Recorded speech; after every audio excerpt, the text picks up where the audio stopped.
All right, here we go. Friday morning, we're rolling. Last trading day of the week.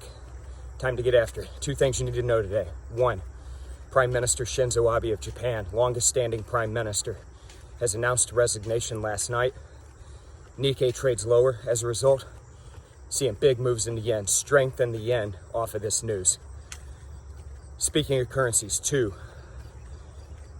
the Jackson Hole Summit kicked off yesterday. Fed Chairman Powell spoke yesterday morning.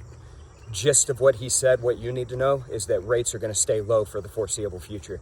Fed's going to make some modifications to how they treat the unemployment rate, as well as how they treat inflation, let things run a bit higher in order to keep more money in the economy. But what you need to know, all that means, is rates are probably going to stay low for quite a while.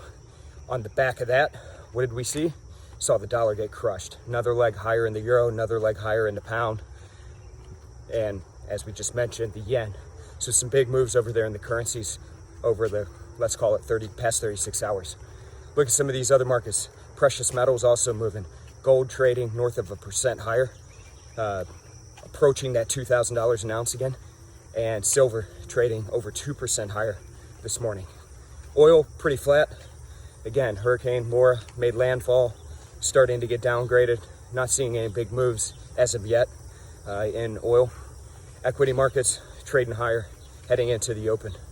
That Dow Jones looks like it's going to finish or could potentially close today if we see the strength we're seeing in the pre-markets positive on the year. So we've had the S&P hitting new all-time highs. We've had the Nadex hitting all-time highs.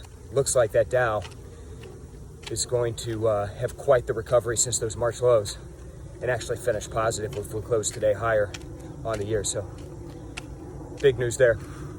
All right, folks. Hope everybody has a great weekend. I'll check in with you again on Monday. Stay safe, stay healthy. Let's go get